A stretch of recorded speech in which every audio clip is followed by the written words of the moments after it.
이 반도체 제조 공정에서 사용하는 냉각 시스템에서 이제 주기적 온도가 필요할 때 With you, I can be sad with you. Just take my hand and fly up through the dreams. 안녕하세요, 막입니다. 이제 오늘은 여러분들 지금 과세특 주제로 많이 지금 힘들어하고 많이 좀 분주하시죠? 그래서 오늘은 이제 수학에서 우리 화학공학과와 좀 밀접한 어떤 과세특 주제가 있는지 제가 그 점에 대해서 말씀드릴까 해서 이렇게 방송으로 찾아뵙게 되었습니다. 아차, 주목해 주세요. 저희가 지금 맘띵 카페에 현재 이제 과세특 내용들 업로드하고 있기 때문에요. 자, 밑에 고정 댓글을 보시면 자, 카페 링크가 있습니다. 그래서 카페에 가입하시면 더욱더 다양한 과세특 주제들도 볼 수 있기 때문에 많은 도움이 되리라 믿습니다. 첫 번째로 이제 열 전달 시스템에서 이제 수학이 활용했는데요. 아시다시피 이것은 어디서 많이 사용되냐면은 이제 판형 열 교환기 설계라든지 아니면 냉각 시스템의 온도 조절해서 열 전달 시스템을 수학이 활용되는데, 우리 지금 화학공학과라는 전자공학과 반도체 제조를 많이 좀 그 소재를 활용하고 계시죠. 그래서 이 반도체 제조 공정에서 사용하는 냉각 시스템에서 이제 주기적 온도가 필요할 때, 자, 코사인 함수를 활용해서 주기적으로 변하는 냉각 온도를 계산하고 조절하는 게 있습니다. 여기에 관한 수학적 개념은 이제 풀이의 급수가 복잡한 파동 형태를 간단한 삼각 함수 합으로 이제 분해해서 분석할 수 있게 해주기 때문에 열 전달 문제에 있어서 시간적 온도 그 분포를 정확히 예측할 수 있는 면에서 이러한 수학적인 개념이 열 전달 시스템에서 사용되고 있죠. 자, 그러면 이러한 소재로 여러분들이 이제 수행평가라든지 심화 보고서가 들어갔다라면은 당연히 과제특기는 뭐가 나와야 될까요? 먼저 학업 역량에서는 수학적 분석 능력과 문제 해결 능력 두 가지를 여러분들 드러낼 필요가 있습니다. 수학적 분석 능력이라는 것은 포리의 급수의 이해력과 그다음 이를 열 전달 시스템에 적용하여 복잡한 파동 형태를 삼각함수 합으로 분해하는 그런 방법을 습득했다라는 점이 있죠. 그래서 이런 수학과 과학의 융합적 사고 능력이 있다라는 것을 수학적 분석 능력을 보여주고, 자, 문제 해결 능력 같은 경우는 주기적으로 변하는 온도 변화를 예측하고 이에 기반한 설계 개선안은 무엇인지, 그 다음에 이론적인 지식을 실제로 적용할 수 있을 것인지라는 점을 통해서 학업 역량을 드러낼 수가 있습니다. 자, 진로 역량에서는 이제 진로 탐색과 전문성 개발이라든지 그다음에 협업 및 프로젝트 공동체 역량도 같이 드러낼 수가 있는데요. 이제 열 전달 공학과 관련돼서 여러분들 수학적 방법론을 이해하고 적용해서 어떤 기계 공학과라든지 어떤 재료 공학과라든지 그래서 어떤 미래 엔지니어링 역량을 향상시키는 이러한 과정을 여러분들이 이 수행평가 주제를 뒷받침해 주게 된다라면 학업 역량과 진로 역량을 같이 드러내 줄 수가 있습니다. 자, 그다음 두 번째 이 점이 있는데 유체 역학이 있습니다. 자, 유체 역학은 파동 현상이 있겠죠. 거기에도 이제 삼각함수라는 점 종종 이제 활용되고 있습니다. 일단 이것은 어디에서 많이 활용되고 있냐면요. 어떤 그 소재가 있냐면 이제 파이프라인에서 압력의 파동을 분석한다라든지 해양 플랫폼의 파동에 대한 응답이라든지 여기에서 바로 유체 역학과 파동 현상이 적용되는데요. 파이프라인에서 압력 파동 분석은 이제 대규모 파이프라인이 있잖아요. 거기서 유체의 급격한 펌핑 중단으로 인해서 발생하는 압력 파동을 사인함수를 사용해서 분석을 하고 있어요. 그래 이를 통해서 뭐 할 수 있는 거죠? 파이프라인의 구조적 안전성을 평가할 수 있겠죠. 그다음 해양 플랫폼의 파동 응답은 해양 플랫폼을 설계할 때 주기적 해상 파도가 있죠. 그래서 해상 파도에 대한 구조의 동적 응답, 즉 사인 및 코사인 함수를 사용해서 모델링하고 분석하고 있습니다. 그래서 이처럼 그 유체 내에서 파동의 전파되는 현상을 설명하고 이때 사용되는 이런 수학적인 개념이 있기 때문에 여러분들이 여기에서도 여러분들 진로와 관련돼서 엮어서 이 점을 주제로 삼으실 수가 있으세요. 이제 그러면 생활기록표는 어떻게 나와야 될까요? 학업 역량에서 두 가지 역량을 드러낼 필요가 있어요. 이 두 가지 소재를 사용하게 되면 첫 번째로 수학과 물리학적 이해 능력이 좋다라는 점과 그 다음에 분석적 사고 능력이 뛰어나다. 이 두 가지를 학업 역량 포커스를 강조하실 필요가 있어요. 왜냐하면 여기서 유체의 파동 전파 현상을 설명하고 이해하고 그 다음에 2차 편미분 방정식의 형태를 적용해서 어떤 파동의 위치라든지 시간에 따른 변화를 수학적으로 모델링을 하잖아요. 그러면 여러분들이 있잖아 파동의 형태를 분석할 당연히 이 과정에서 수학과 물리학의 융합 능력이 드러내야 되죠. 이게 맞다라는 점이죠.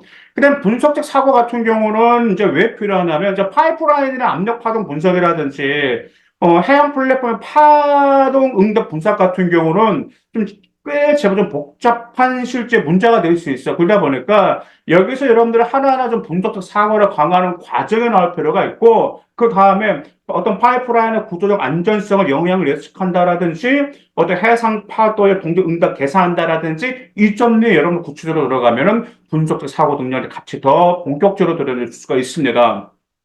진로 역량 같은 경우는 이제 진로 관심과 전문성 구축을 보여줄 수가 있어요. 이제 여러분들 여기에 관련된 어떤 구체적인 사례 금방 말씀드린 것 둘 중에 하나를 사용했다라고 하면 특히 파동 현상의 분석 능력이 뛰어나면서 어떤 뭐 하양 공학이라든지 아니면 석유 공학 분야에서 중요한 역할, 역량을 드러냈다라는 점, 그러면서 어떤 팀 프로젝트에서 여러분들이 어떤 자기 주도로 활동을 했는지 같이 드러내주게 된다면 학업 역량과 진로 역량을 과세특에서 드러내줄 수가 있습니다. 자, 그럼 세 번째 무엇이냐? 바로 반응기 설계가 있어요. 이제 구체적인 사례로는 이제 소재가 어떤 소재가 있냐면 반복적 배치 공정 최적화가 있습니다.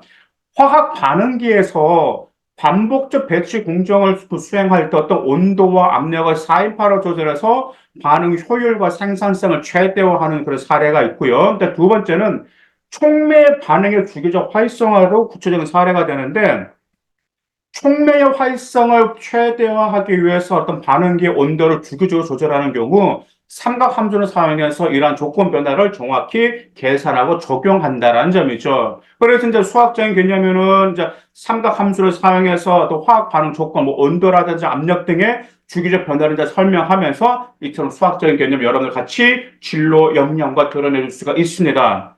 자, 그럼 과세특은 어떤 점에 들어가야 될까요? 먼저 학업 역량은 두 가지를 여러분들 들으실 필요가 첫 번째로는 수학적 모델의 능력이 뛰어나다는 점, 두 번째로는 과학적인 접근 범위 참신하다라는 점을 드러내실 필요가 있어요.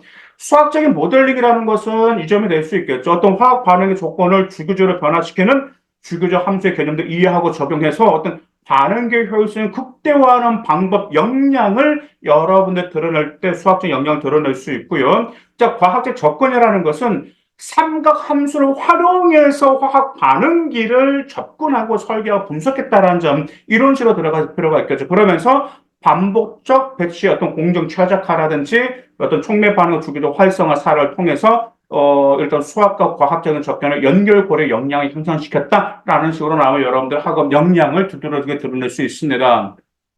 이제 진로 역량 같은 경우는 일단 그 화학공학이라든지 어떤 공정공학 분야에서 주기적 함수 중요성을 인식하고 나서 여기에 관련된 어떤 향후 공정 설계자라든지 최적화 전문가 역량을 보여줬고 특히 주기적 조건을 활용해서 화학 반응의 효율을 높이는 새로운 접근 방식을 제시함으로 개선점을 찾으면서 창의적인 역량을 보여주면은 학업 역량과 진로 역량을 같이 드러내줄 수가 있습니다.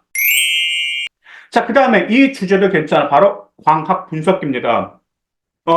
이제 구체적인 사례는 이제 두 가지가 있어요. 예를 들어서 이제 분광기에서 빛의 굴절 분석이 있겠죠. 어떤 분광기를 사용할 때 어디 사용해서 어떤 그 샘플의 화학적 성분을 분석할 때 분광기를 사용하는데 이때 빛의 굴절률을 사인 함수를 계산해서 정확한 분석 결과를 얻을 수가 있겠죠. 그다음 레이저 광학 시스템의 설계에서도 이 역량을 드러낼 수가 있는데 레이저를 사용하는 광학 시스템에서 레이저 빔의 경로와 각도를 사인 및 코사인 함수를 이용해서 정밀하게 설계하고 조절하고 있습니다.